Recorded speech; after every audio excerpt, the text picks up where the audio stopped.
Class तो आज हम लोग बात करने वाले हैं मोड ऑफ ट्रांसमिशन के बारे में कि जो निमोनिया होगा उसका मोड ऑफ ट्रांसमिशन क्या क्या रहता है। ठीक है, मोड ऑफ ट्रांसमिशन का मतलब होता है जो निमोनिया काजिंग माइक्रो ऑर्गेनिज्म हैं वो एक पर्सन से दूसरे पर्सन में किसी सोर्स से ही लंग्स तक क्या पहुंचेंगे। ठीक है, तो इसी के लिए उसके अलग अलग मोड्स होते हैं जिनके थ्रू ये ट्रांसमिट होते हैं, जिसमें सबसे पहले है इनहेलेशन ऑफ इन्फेक्टेड ड्रॉपलेट्स। तो जब निमोनिया से इन्फेक्टेड कोई पर्सन है, उसके कफ, स्नीजिंग या फिर टॉकिंग कर रहा है, तो उसके जो रेस्पिरेटरी सिक्रीशन होगा, वो सिक्रीशंस में जो प्रेजेंट माइक्रो ऑर्गेनिज्म होते हैं वो ड्रॉपलेट्स के फॉर्म में वहाँ से कह सकते हैं माउथ कैविटी के थ्रू वहाँ पे बाहर आते हैं। अब बाहर निकलेंगे, अगर दूसरा पर्सन जो ये इन्फेक्टेड ड्रॉपलेट्स हैं इनको इनहेल करेगा या इसके कांटेक्ट में आएगा, जब उसको इनहेल कर लेगा, इनहेल करने से क्या होगा, जो माइक्रो ऑर्गेनिज्म होते हैं वो नोज के थ्रू थ्रोट, नोज से फिर थ्रोट से ब्रोंकाई, ब्रोंक्यूल्स और एल्ब्यूलाई, ऐसे कह सकते हैं। नासल कैविटी से फेरिंग्स, फिर लैरिंग्स, फिर ट्रैकिया, फिर ब्रोंकाई और ब्रोंक्यूल्स तक वो क्या पहुँच जाते हैं। ब्रोंक्यूल से लास्ट में जो एल्ब्यूलाई होंगी, एल्ब्यूलाई में वहाँ पे पहुँच के इन्फेक्शन प्रोड्यूस करेंगे। ठीक है, वहाँ पे जाके क्या करेंगे, इन्फेक्शन काज करेंगे जाके। ठीक है, अब जब वो इन्फेक्टेड पर्सन है उसने कब किया, उसकी जो ड्रॉपलेट्स होंगी वो इन्वायरमेंट में रिलीज होंगी। अगर वहाँ पे कोई हेल्दी पर्सन खड़ा हुआ है तो क्या करेगा, जो माइक्रो ऑर्गेनिज्म होंगे उनको इनहेल कर लेगा और वहाँ पे उस पर्सन को भी निमोनिया काज हो सकता है। ठीक है, तो ये पहला मेथड हो गया। दूसरा क्या हो गया, direct contact with respiratory secretion. तो मैंने बताया direct contact with respiratory system, मतलब कि जो इन्फेक्टेड पर्सन है उसकी जो रेस्पिरेटरी सिक्रीशन है उसके डायरेक्ट कांटेक्ट में वहाँ पे आ जाए, तो उसके थ्रू भी माइक्रो ऑर्गेनिज्म क्या होगा, उस पर्सन से दूसरे पर्सन में वहाँ पे इंटर होकर जाएगा। ठीक है, जैसे कि मान लिया स्लाइवा है, नेजल सिक्रीशन हो गया, स्पूटम सिक्रीशन हो गया, कोई भी हो सकता है। अगर ये कंटेमिनेटेड सिक्रीशन किसी पर्सन के, हेल्दी पर्सन के हाथों में लग जाए या फिर हाँ हाथों में मान लिया लग गया, ठीक, और बिना हैंड वॉशिंग क्या क्या किया उसने, नोज या माउथ को वहाँ पे टच किया, तो क्या होगा, वो जो माइक्रो ऑर्गेनिज्म होंगे वो भी वहाँ पे उस पर्सन के अंदर पहुँच जाएंगे, उसके रेस्पिरेटरी ट्रैक्ट में इंटर कर जाएंगे। तो इसीलिए क्या रहता है, जब खाने से पहले हैंड हाइजीन्स को मेंटेन करने के लिए इसीलिए बोला जाता है कि हैंड हाइजीन्स, रेस्पिरेटरी हाइजीन्स, ये सारी चीज़ें ज़रूरी रहती हैं। कारण क्या रहता है, क्योंकि वहाँ पे जो कंटेमिनेशन हुआ है, सिक्रीशन से कंटेमिनेशन हुआ है, उससे आप बच सकते हैं और वहाँ पे निमोनिया काज होने से बच जाएंगे। ठीक, नेक्स्ट है एस्पिरेशन ऑफ फूड और गैस्ट्रिक कंटेंट। अब इसमें जो निमोनिया होगी इसको हम एस्पिरेशन निमोनिया कहते हैं। इसमें मेनली जो मोड ऑफ ट्रांसमिशन रहता है थोड़ा सा अलग रहता है।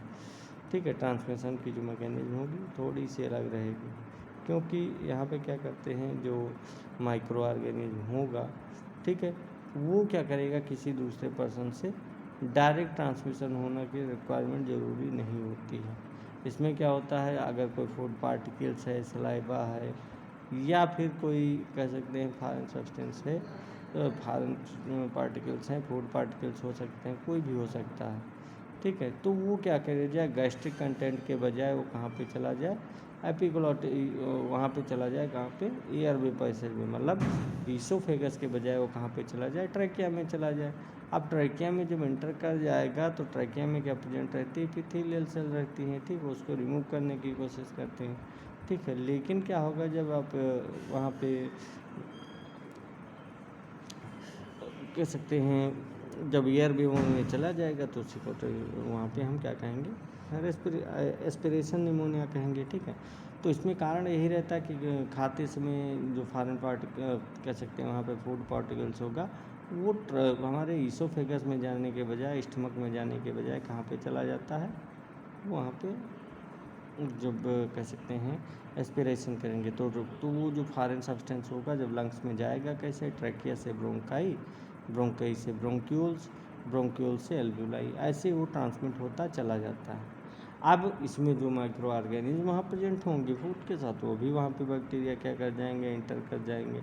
आप जब इंटर कर जाएंगे तो वहाँ पे उनके लिए फेवरेबल इन्वायरमेंट मिल जाएगा और वो वहाँ पे निमोनिया, एस्पिरेशन निमोनिया काज हो सकती है। ठीक है, तो इसी कारण से रहता है। तो इसका सबसे हाई रिस्क फैक्टर यही तरह रहता है डिस्फेजिया की कंडीशन में, डिस्फेजिया की कंडीशन में हो सकता है, निमोनिया की कंडीशन में हो सकता है। ठीक है, और भी बहुत सारे रीजन रहते हैं जिनके कारण वहाँ पे हो सकता है कोई न्यूरोलॉजिकल डिसऑर्डर हो तो उसमें भी होने के चांसेस रहते हैं। ठीक है, आर्टिफिशियली उसको कह सकते हैं डेवलप नहीं किया जाता। तो यही कारण रहता है जिससे क्या होगा वहाँ पे न्यूरोलॉजिकल डिसऑर्डर या इम्पेयर्ड जैसे बहुत सारे रीजन रहते हैं जिसके कारण वहाँ पे एस्पिरेशन निमोनिया डेवलप होने के चांसेस बढ़ जाते हैं। ठीक है, क्योंकि एस्पिरेशन निमोनिया का मतलब ही होता है कि कोई फॉरेन सब्सटेंस, चाहे फूड हो, वोमिट हो, कुछ भी हो सकता है, वो वहाँ पे हमारे रेस्पिरेटरी ट्रैक्ट के थ्रू वहाँ पे लंग्स को एंटर कर जाएगा। अब लंग्स में जाएगा तो वहाँ पे कह सकते हैं निमोनिया काज करेगा, क्योंकि बैक्टीरिया वो कहाँ जाएगा, लंग्स में जाएगा, एल्वियोलाई में वो वहाँ पे इन्फ्लामेशन काज करेगा जाके। ठीक है, सेकेंड क्या रहता है, spread through blood, less common. अब देखो इसके अलावा निमोनिया कम्प्लीटली अनकॉमन रूट इसको मानते हैं, लेकिन वहाँ पे जो हो रहा है, मान लिया किसी दूसरे पर्सन के वहाँ पे हुआ, ठीक है, मान लिया दूसरे पर्सन की बॉडी पे वहाँ पे कोई इन्फेक्शन है, तो माइक्रो ऑर्गेनिज्म कभी कभी क्या होता है वो वहाँ से डायरेक्टली ब्लड स्ट्रीम में इंटर कर जाता है, और ब्लड के कह सकते हैं थ्रू क्या होगा, ये जो माइक्रो ऑर्गेनिज्म हो वो कहाँ पहुँच जाएंगे, लंग से वो पहुँच जाएंगे। ठीक है, और फिर वहीं से क्या होगा, वहाँ पे इन्फेक्शन या फिर कुछ वहाँ पे उसको क्या करेंगे, इन्फेक्शन कर सकते हैं, और वहाँ पे इसको कहते क्या है, तो हीमेटोलॉजिकल स्प्रेड कहते हैं।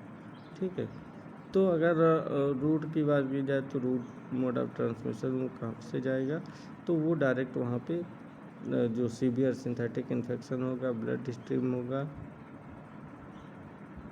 ठीक है, उसके थ्रू ये क्या करता है, वहाँ पे इन्फेक्शन काज करता है। तो इसमें होता क्या है कि जब माइक्रो ऑर्गेनिज्म क्या होगा, वहाँ पे ड्रॉपलेट रूट के थ्रू बॉडी में इंटर करेगा। ठीक है, तो क्या होगा, वहाँ से फिर लंग्स को इफेक्ट करेगा, लंग्स से वहाँ पे जो रेस्पिरेटरी सिक्रीशन होगा या फिर कह सकते हैं रेस्पिरेटरी ट्रैक्ट होगा, उसके थ्रू कंटेमिनेशन के थ्रू वो वहाँ पे डायरेक्ट हमारे लंग्स में एंटर कर जाएगा।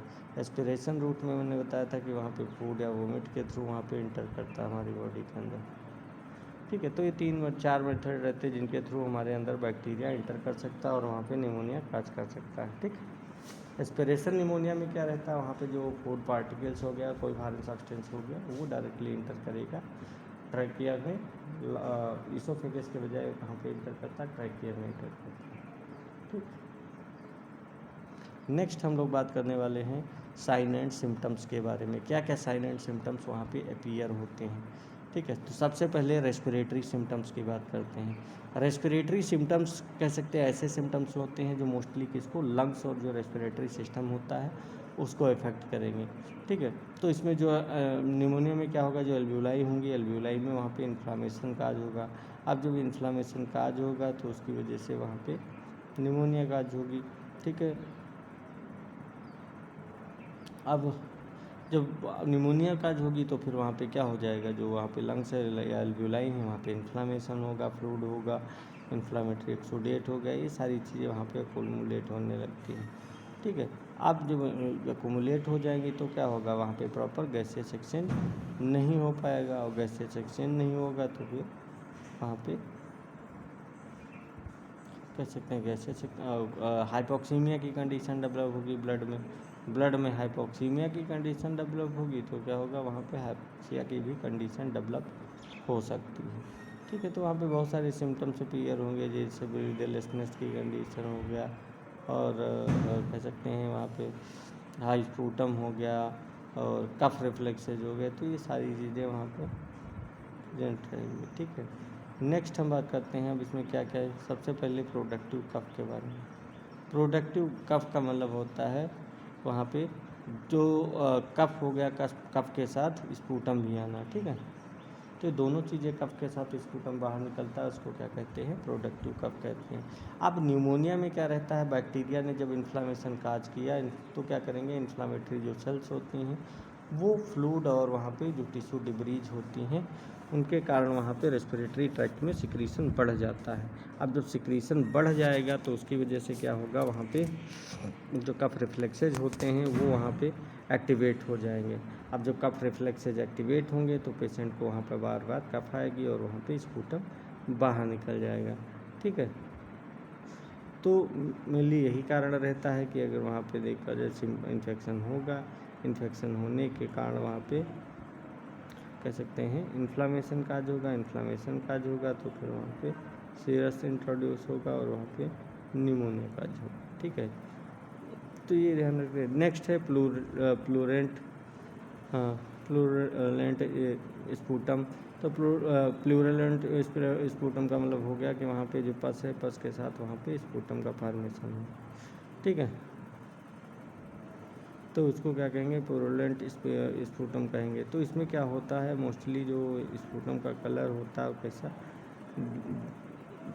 कह सकते हैं, येलोइश कलर का या ग्रीनिश कलर का, येलोइश ग्रीनिश कलर का अपीयरेंस वहाँ पे होता है। ठीक है, अब इसमें होता क्या क्या है, तो सही बात है, सबसे पहले वहाँ पे कह सकते हैं न्यूट्रोफिल्स हो गए, डेड माइक्रो ऑर्गेनिज्म हो गए, ठीक है, सेलुलर डिब्रीज हो गया या फिर म्यूकस हो गया। ठीक है, म्यूकस के अलावा इन्फ्लामेटरी जो एक्सुडेट हो गया, तो बहुत सारी चीज़ें रहती हैं पूजा के पास। तो ये सारी चीज़ें वहाँ पे क्या करेंगी, जो बैक्टीरिया इन्फेक्शन होगा, बैक्टीरिया इन्फेक्शन के कारण वहाँ पे इन्फ्लामेशन ज़्यादा होगा और वहाँ पे जो न्यूट्रोफिल्स होंगी वो इन्फेक्शन साइट पर वहाँ पे प्रेजेंट रहती हैं। जब इन्फ्लामेटरी वहाँ पे प्रेजेंट रहेंगी, इन्फेक्शन साइट पे पहुँचेगा तो वहाँ पे स्पूटम की वजह से वहाँ पे प्लूरेंट पेन भी हो सकता है। इसके अलावा शार्टनेस ऑफ ब्रीदिंग की बात करें तो यहाँ पे शार्टनेस ऑफ ब्रीदिंग भी होती है, जिसको हम क्या कहते हैं, डिस्पनिया कहते हैं। तो मेनली मैंने पहले भी बताया कि इसमें होता क्या, निमोनिया में जो एल्व्यूलाई होते हैं, एल्व्यूलाई में फ्लूइड का अकोमुलेशन हो जाता है। अब जो वहाँ पे फ्लूइड का जो इन्फ्लामेटरी एक्सुडेट जिसको कहते हैं, चाहे वो एल्व्यूलाई पस हो या फिर फ्लूइड हो, तो ये सारी चीज़ें वहाँ पे अकोमुलेट होने लगती हैं। अब इससे क्या होगा, जो नॉर्मल एयर फील्ड एल्व्यूलाई होंगी उनका नंबर कम हो जाएगा। ठीक है, और वहाँ पे प्रॉपर गैसेस एक्सचेंज नहीं होगा। ठीक है, तो इस कारण से वहाँ पे गैसेस एक्सचेंज नहीं होगा तो फिर बॉडी को ऑक्सीजन प्रॉपर नहीं मिलेगी। अब ऑक्सीजन नहीं मिलेगी तो वहाँ पे पेशेंट को कह सकते हैं ब्रीदलेसनेस की कंडीशन डेवलप हो सकती है।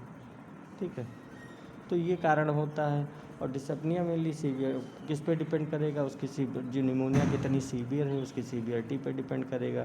ठीक है, कि ऐसा ऐसा तो नहीं है अभी सेगमेंटल निमोनिया ही काज किया है, ब्रोंको निमोनिया में बताया था ओवरऑल लंग्स अफेक्टेड रहता है, या फिर कह सकते हैं वहाँ पे चेस्ट पेन की भी कंडीशन डेवलप होती है। तो चेस्ट पेन कब होगा, जब प्लूरेटिक कह सकते हैं वहाँ पे पेन होगा, उस कारण से वहाँ पे चेस्ट पेन होता है। ठीक है, तो इस कारण से क्या वहाँ पे मेनली अब चेस्ट पेन का कारण सबसे सीधा कारण ये रहता है क्योंकि वहाँ पे ब्रीदिंग डिफ़िकल्टी होगी, कफ का इंक्रीज होना है। ठीक है, अब ब्रीदिंग डिफ़िकल्टी का कारण क्या रहता है, मेनली वहाँ पे प्लूरल इन्फ्लामेशन हुआ, जिसके कारण वहाँ पे जो गैस होगी, गैस में प्रॉपर एक्सचेंज कह सकते हैं वहाँ पे प्लूरल जब डीप ब्रीदिंग नहीं कर पाएगा तो कफिंग बढ़ेगी और वहाँ पे प्लूरल इन्फ्लामेशन भी होएगा। इसका मेन कारण रहता है क्योंकि प्लूरल इफ्यूजन के कारण ही क्या होता है, वहाँ पे जो लंग का स्पेस होता है, एल्वेलाई का जो स्पेस होता है वो कम हो जाता है वहाँ पे फ्लूइड, क्योंकि फ्लूइड का अकोमुलेशन होता है। तो अगर वहाँ पे निमोनिया का इन्फ्लेमेशन कंटिन्यू वहाँ पे बढ़ता रहेगा और वहाँ पे प्लूरा तक पहुँच जाएगा, तो फिर डीप इंस्पिरेशन जब होगा, डीप इंस्पिरेशन के टाइम क्या होगा, वहाँ पे इन्फ्लामेशन का होगा। ठीक है, प्लूरेटिक इन्फ्लामेशन नहीं होगा और वहाँ पे कह सकते हैं जो प्लूरल सरफेस है वो मूव करेगी और वहाँ पे पेन इंक्रीज होगा। तो पेशेंट के अंदर जो पेन हो रहा है मोस्टली कैसा रहेगा, शार्प और स्टबिंग पेन रहता है। ठीक है, इस कारण से नेक्स्ट हम बात करते हैं रैपिड ब्रीदिंग की। अब रैपिड ब्रीदिंग क्या होता है, तो मैंने बताया था जिसको हम ट्रैकीपीनिया भी कहते हैं ब्रीदिंग। तो मेनली जो इसमें क्या होगा, रेस्पिरेटरी रेट जो रहेगी वो नॉर्मल से बढ़ जाएगी, ठीक है। तो इसी कारण से कह सकते हैं वहाँ पे जो ब्रीदिंग रेट बढ़ जाएगी तो वहाँ पे जो पेशेंट को होगा उसको भी बारी बारी तेज़ी से सांस लेना पड़ेगा, ठीक है।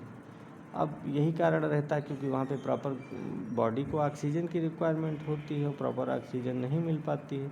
इस कारण से क्या होगा, वहाँ पे एल्वियोलाई होंगी, वो रेस्पिरेशन करेंगी, इसके बाद कह सकते हैं वहाँ पे जो ट्रैकीपीनिया की कंडीशन होगी वो डेवलप होने लगती है।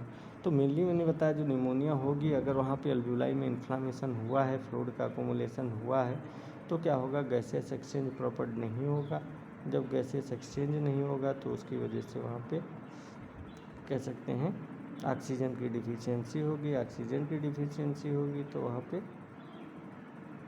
कह सकते हैं ब्रीदिंग डिफ़िकल्टी होगी और ट्रैकीपीनिया की कंडीशन डेवलप हो जाएगी, ठीक है। तो ये साइन एंड सिम्टम्स थे, मैंने 5 सिम्टम्स बताया। प्रोडक्टिव कफ की कंडीशन, प्लूरेंट फ्री स्पूटम हो गया, शॉर्टनेस ऑफ ब्रीदिंग हो गया, चेस्ट पेन हो गया, जिसको हम चेस्ट पेन के अलावा कौन सा हो गया, रैपिड ब्रीथिंग, ठीक है। रैपिड ब्रीदिंग की कंडीशन डेवलप होगी जिसको हम ट्रैकीपीनिया का कहते हैं, ठीक। अब हम लोग बात करेंगे कौन कौन से जनरल सिम्टम्स होते हैं जो अपीयर होते हैं। जनरल सिम्टम्स में अगर बात की जाए तो सबसे पहला जनरल सिम्टम्स कौन सा होगा, हाई फीवर, ठीक है।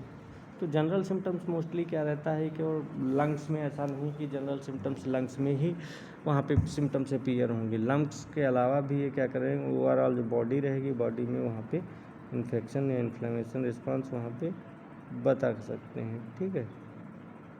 तो इस कारण से होगा वहाँ पे। अब जब वहाँ पे पूरी बॉडी में इन्फेक्शन होगा तो इसकी वजह से जो निमोनिया होगा, निमोनिया में जो माइक्रो ऑर्गेनिज्म होंगे उसके अगेंस्ट वहाँ पे इम्यून सिस्टम एक्टिवेट नहीं होगा, और कह सकते हैं जब इम्यून सिस्टम एक्टिवेट नहीं होगा तो जो इन्फ्लामेटरी मीडिएटर्स हैं ये वहाँ पे रिड्यूस हो जाएंगे और यहाँ पे इन्फ्लेमेशन प्रोड्यूस हो जाएगा, ठीक है। इन्फ्लेमेशन हो सकता है, फीवर है, चिल्स है, फटीग है, वीकनेस है, एपेटाइट लॉस और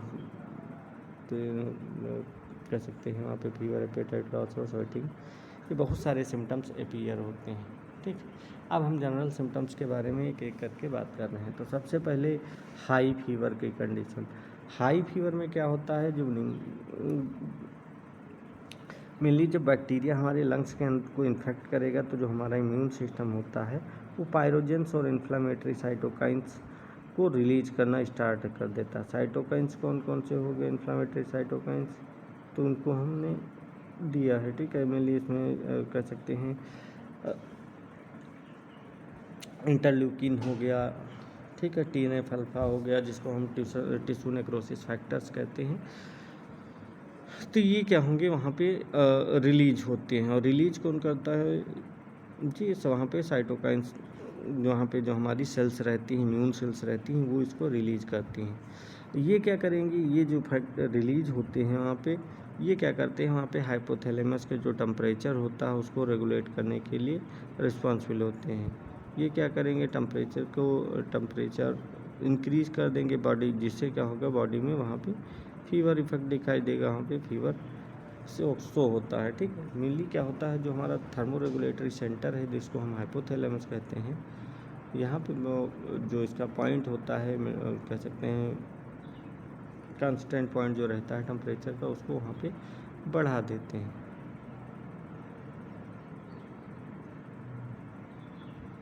ठीक है। नेक्स्ट हम लोग बात करते हैं चिल्स एंड ट्राइगर्स के बारे में। चिल्स एंड ट्राइगर्स क्या होते हैं, तो चिल्स का मतलब होगा जो फीवर है, फीवर के दौरान वहाँ पे क्या लगना, बहुत ज़्यादा वहाँ पे ठंडा लगना, ठीक है।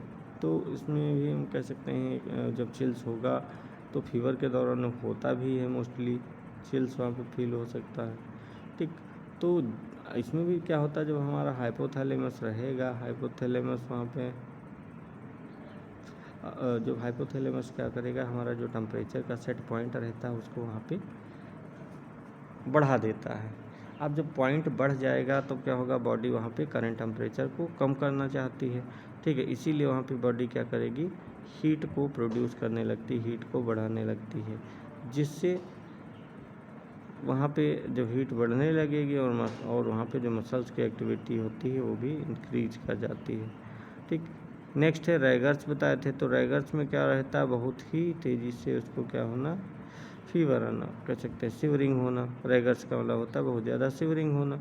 अब अनकंट्रोल्ड अगर शिवरिंग हो रही होती है, ठीक है, तो क्या होगा वहाँ पे बैक्टीरियल इन्फेक्शन के और एक्यूट बैक्टीरियल इन्फेक्शन के और वहाँ पे चांसेस बढ़ जाते हैं। ठीक है, इससे क्या होगा, फीवर है और वहाँ पे फीवर के साथ साथ और भी सिम्टम्स वहाँ पे तेज़ी से अपीयर होने लगते हैं। ठीक। अब जब वहाँ पे ये कंडीशन डेवलप होगी, ठीक, नेक्स्ट हम लोग बात करते हैं फटीग की कंडीशन। तो फटीग की कंडीशन का मतलब हो गया कि बहुत ज़्यादा वहाँ पर पेशेंट को क्या करना, थकान या फिर एनर्जी की कमी फील करना। तो इसके लिए क्या होगा, और निमोनिया में होता क्या है, जो हमारी बॉडी का इम्यून सिस्टम होता है वो इन्फेक्शन से लड़ने के लिए वहाँ पे कह सकते हैं बहुत ज़्यादा एनर्जी कंज्यूम करता है। तो अगर हम बीच में रोक करके वहाँ पे कह सकते हैं निमोनिया काज करेगा। अब मेनली होता क्या है, जो फटीग की कंडीशन में जो हमारे निमोनिया में होता है क्या, बॉडी का जो इम्यून सिस्टम होता है वो इन्फेक्शन से लड़ने के लिए कह सकते हैं बहुत ज़्यादा एनर्जी कंज्यूम करने की रिक्वायरमेंट रहती है। तो इसके अलावा जो फीवर है, इन्फ्लामेशन है, पुअर स्लीप की कंडीशन हो गई, इम्पेयर्ड ऑक्सीजन हो गया, ये भी क्या रहता है, फटीग को और ज़्यादा वहाँ पे इंक्रीज कर सकते हैं। ठीक है, तो इसीलिए पेशेंट को क्या करना चाहिए, जो छोटे छोटे काम करने के बाद क्या करना चाहिए, वहाँ पे रिलैक्स करना चाहिए, क्योंकि वहाँ पे जो पेशेंट होगा उसको और ज़्यादा टायर्डनेस फील होगी। ठीक है, तो अगर वहाँ पे इन्फेक्शन है प्लस वहाँ पे इन्फ्लामेशन हुआ है और जिसके कारण जो वहाँ पे जो मेटाबॉलिक एक्टिविटी होगी वो बहुत ज़्यादा इंक्रीज हो गई है, तो वहाँ पे उसकी वजह से पेशेंट को क्या होगा, फटीग की कंडीशन फील होगी। ठीक। नेक्स्ट है वीकनेस। वीकनेस में भी क्या होता है, जो बॉडी की फिजिकल स्ट्रेंथ होती है बहुत ही रिड्यूस हो जाती है। ठीक है, तो फीवर के कारण क्या होगा, जो हमारी मेटाबॉलिक डिमांड होगी वो वहाँ पे इंक्रीज कर जाएगी। अब जब मेटाबॉलिक डिमांड वहाँ पे इंक्रीज कर जाएगी तो क्या होगा, एपेटाइट भी वहाँ पे रिड्यूस होने लगेगा। अब जो एपेटाइट रिड्यूस होगा तो वहाँ पे जो फूड इनटेक होता है वो भी क्या हो जाएगा, रिड्यूस हो जाएगा।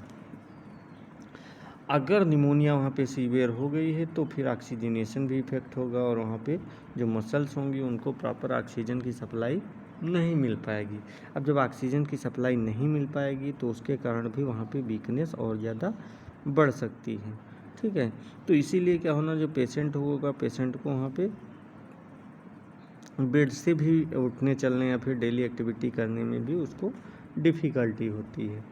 ठीक है, इसके अलावा लॉस ऑफ एपेटाइट हो गया। लॉस ऑफ एपेटाइट मैंने बताया जिसको क्या कहते हैं, वहाँ पे एनोरेक्सिया भी कह सकते हैं इसको। ठीक है, तो इसमें होता क्या है, पेशेंट को वहाँ पे कह सकते हैं प्रॉपर भूख नहीं लगती है। ठीक है, तो मेनली उसका कारण क्या रहता है, क्योंकि निमोनिया में होता क्या है, जो इन्फ्लामेटरी साइटोकाइंस होती हैं, ठीक है, ये क्या करते हैं, एपेटाइट रेगुलेटिंग मैकेनिज्म को इफ़ेक्ट करते हैं।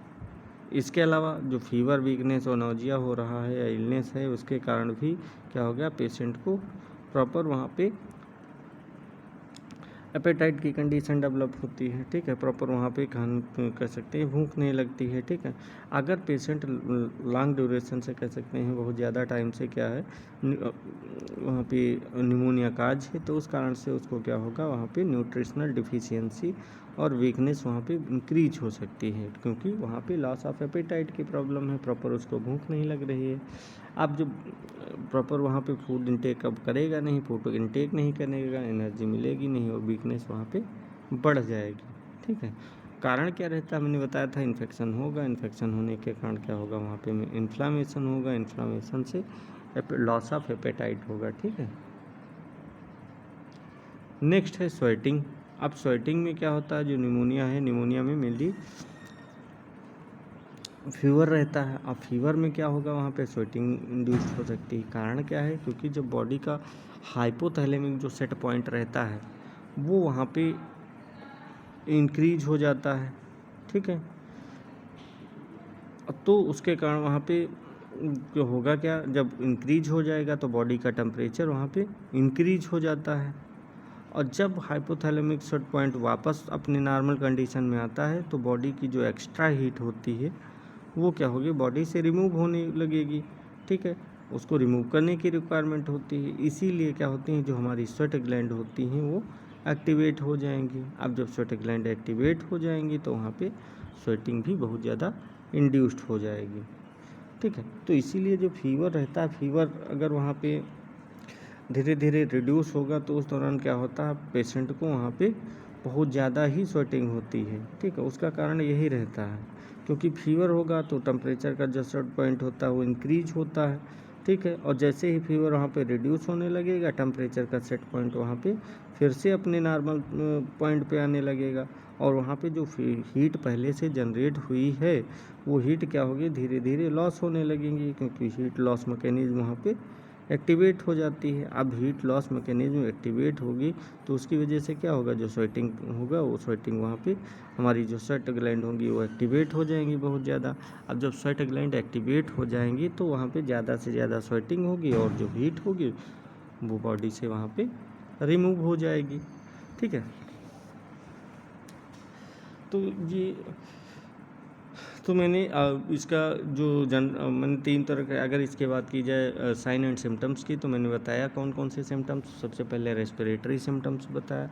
रेस्पिरेटरी सिम्टम्स में प्रोडक्टिव कफ की कंडीशन हो गई, प्लूरेंट स्प्रूटम हो गया, शॉर्टनेस ऑफ ब्रीथ की कंडीशन डेवलप हो गई, चेस्ट पेन, प्लूरेटिक पेन जिसको कहते हैं, क्योंकि इसमें होता क्या है, प्लूरल इफ्यूजन की कंडीशन डेवलप होने लगती है। ठीक है, जिसके कारण वहाँ पे चेस्ट पेन होता है और हम क्या कहते हैं उसको, प्लूरेटिक चेस्ट पेन कहते हैं।